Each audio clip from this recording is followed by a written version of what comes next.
now we got Tito. Second one we're gonna do today. Moja and Cody aren't here.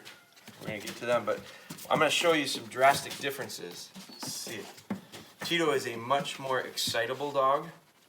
He's really gonna check things out. This is the first time he's been up for hold conditioning. I'm gonna put the dowel away. Won't even use it today, I'm sure. So first off, I'm gonna get him to just kind of be okay with checking this spot out, being okay being up on the freezer. If you're on a table, I've done this on the back of a tailgate of a pickup truck before. Problem with that is I don't always have a spot to tether off to. And you have to, or you're gonna get this. You're gonna get this head down ducking all the time. So first thing I need to do probably is get my mindset right. Dog's whining in the background and I'm frustrated, but I won't get anywhere with him if I have that attitude. He senses me and my frustrations. He's feeling bad about it. What can I do, Dad? And all of a sudden he shuts down because he doesn't want to disappoint. So I gotta get mentally straight too. So I am gonna let him sniff around a little bit. It's a new spot. I'm gonna let him see the edges. I'm gonna let him understand, boy, it's not so scary. It's new, it's not real scary. Good. Let him check stuff out. And then I'll come in. I gotta be real careful with him.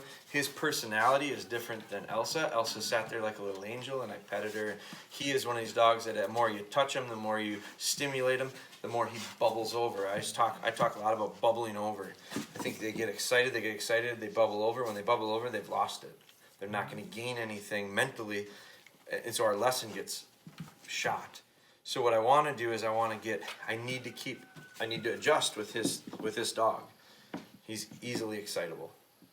So, but he's settled in pretty nice to the point where he said, I'm gonna lay down here and get comfortable. It's probably cool, it's a little warm out right now. So that's fine. Now what I'm gonna do is I'm gonna say, no, I can't have you laying down on the job here. We're gonna do hold conditioning and you have to be up. So I'm gonna put the flat collar on him.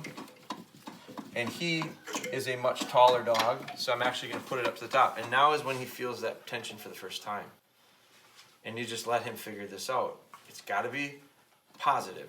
I don't want him scared up there. I don't want him fearful of going up there. I have had dogs slip off the edge. You gotta be there to protect him, help him, get him back up, get him comfortable.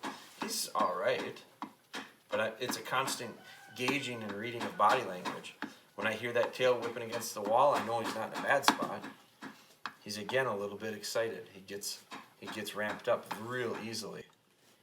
So sometimes my tone picks dogs up when they're flat. It also needs to slow them down when they're hot.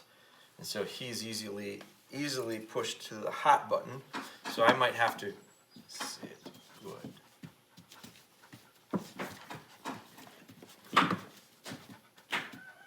See, he's really looking for my approval. Very good. Good.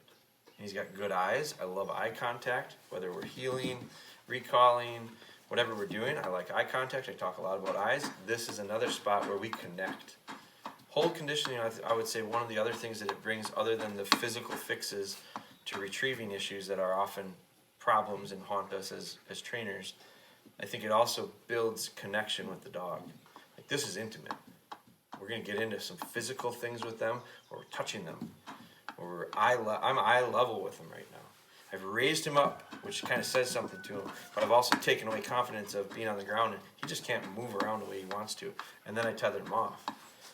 Tethered him off for his own good, to force him to keep his head high and understand he can't duck out of this process. He can't physically escape out of it, which that's what they'll try to do. If they get uncomfortable, they'll just try to get the hell out of there. Go duck into the corner. Go, if they're on the ground, they can do that. They can move out on you. Can't right now. So if they're super excitable, I might take a step back. Give them some space to be themselves and figure out how to settle in. With Elsa, I moved right in and reach out. Like, I reach out to him and he might bubble over. Good. Good. You'll see a difference between him and Elsa as far as she got real uncomfortable when I put her up on that. He's not nearly as uncomfortable. Good. I think he's just a different personality. He's pretty happy-go-lucky. Good. I'm looking for this to loosen up. I'm looking for him to figure out how to loosen that up. You can see right now it's tight. If he could, he'd go further. He can't. He's not fighting it and pulling on it that hard because he's really good on heel, pretty good on heel, and he's learned to give to the pressure of the neck as well. But when he ducks out, he feels that sharp little correction.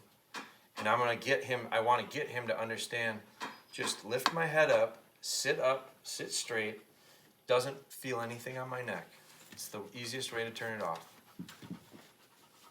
He's getting pretty close to that right now. I mean, he's a smart dog. Good. Good. And I might even take this and put it down one. Now I give him a chance to really loosen. Now, I also give him a chance to duck out. And look what he does. He ducks out even further. As soon as I lowered it, he went down as far as he could. Now he felt that point. So now what I'm going to do is I'm going to allow him to see what he does.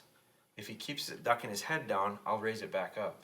If he keeps his head where it needs to be, he's now got it loose again, just like Elsa did. But we're going to see how long that lasts. Because if he doesn't, I may raise it back up on him.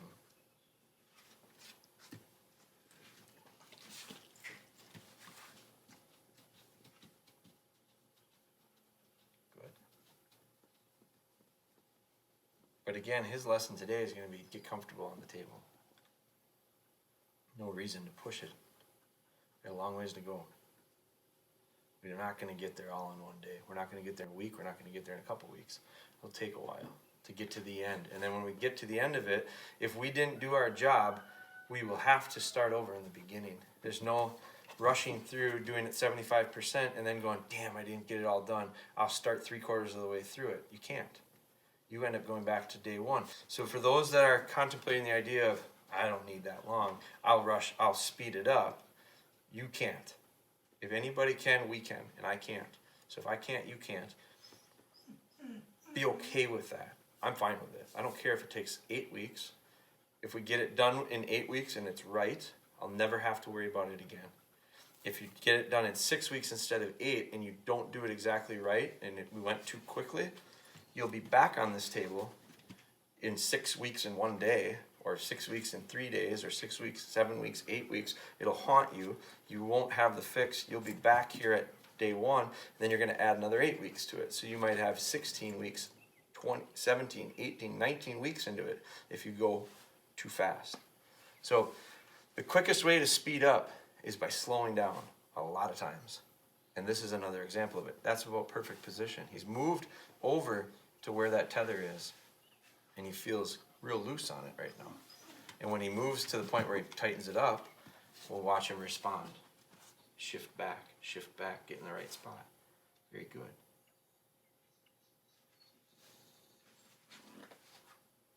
So again, day one with him is nothing more than getting him up on the table, giving him a little bit of a chance to get a feel for it and understand it's not a bad spot. And learn to give to that pressure to the neck and get in a good spot. That's it. Good. So that's it. Day one with him. I'd do the same thing probably with Moja, and I'd do the same thing with Cody if they were here. They'll be coming, and when they do, we'll jump on with them. So these guys are going to be just a day ahead until we get those guys here. So that's it for the first day of these two dogs in their journey of hold conditioning. Now when I finish out hold conditioning, I don't just let him go loose. He's going to go right back into his kennel, and he's going to think about this. I'm going to let this sink in, just like I do any other type of lesson. Get done with the lesson, put him up and let him think about it. Let it soak in. So that's it for Tito, day one.